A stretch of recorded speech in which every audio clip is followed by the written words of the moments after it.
I couldn't believe my luck when I stumbled upon the listing for the old Victorian mansion. It was a real fixer-upper, but the price was too good to pass up.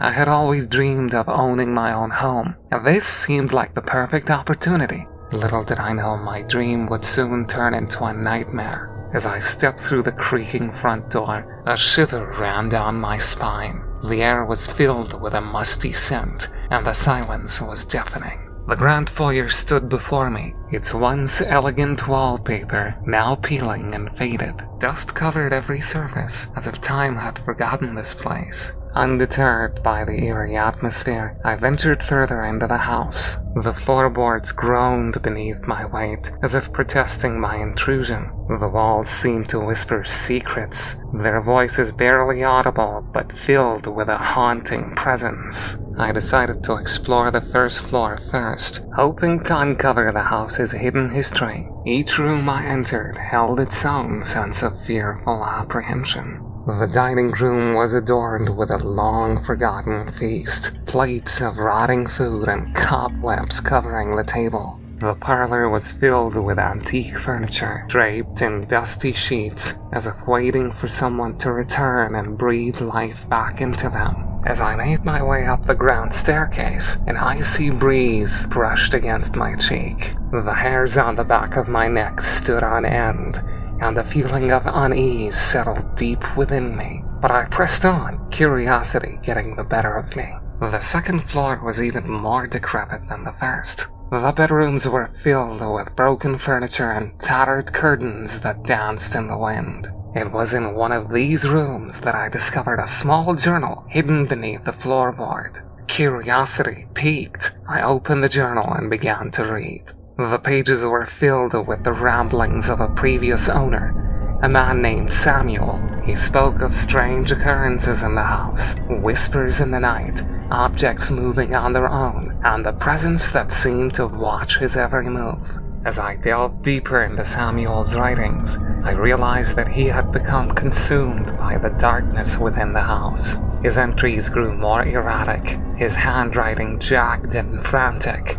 He spoke of a malevolent spirit that haunted the halls, tormenting him day and night. Fear gripped my heart as I closed the journal. Could it be true? Was this house truly haunted? The thought sent a chill down my spine, but I couldn't deny the evidence before me. Determined to uncover the truth, I ventured into the attic, the final frontier of this haunted house. The air grew thick with an oppressive energy, making it difficult to breathe. The flickering light bulb overhead cast eerie shadows on the cobweb-covered boxes that littered the space. As I rummaged through the forgotten belongings, I stumbled upon an old photograph. It depicted a family, their faces worn with time. But it was the figure standing in the background that caught my attention. A shadowy figure with glowing eyes and a twisted smile. A gasp escaped my lips as I recognized the face from Samuel's journal. The malevolent spirit that had tormented him was now tormenting me. Before I could react, a gust of wind blew through the attic, extinguishing the flickering light bulb. Darkness enveloped me, and I could feel a presence drawing closer. Panic surged through my veins as I fumbled for my flashlight, desperate for any source of light. The beam of light illuminated the figure standing before me, a ghostly apparition with hollow eyes and a tattered gown. Its mouth opened in a silent scream as it lunged towards me, its icy fingers grazing my skin. I stumbled back, my heart pounding in my chest. There was nowhere to run, nowhere to hide. The house had become a prison, and I was its unwilling captive. But then, an idea sparked within me. Samuel's journal had mentioned a ritual, a way to banish the spirit from the house. With trembling hands, I retrieved the journal from my pocket and began to recite the incantation.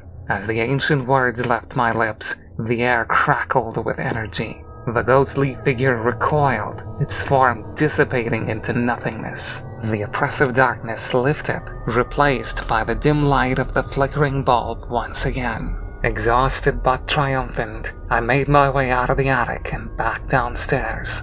The house seemed to sigh in relief, its haunted presence finally lifted. But as I stepped out the front door, I couldn't help but glance back at the old Victorian mansion. It stood there, a silent sentinel, its secrets buried within its walls. And though I had banished the spirit that haunted it, I couldn't shake the feeling that something else lurked within, waiting for its next victim.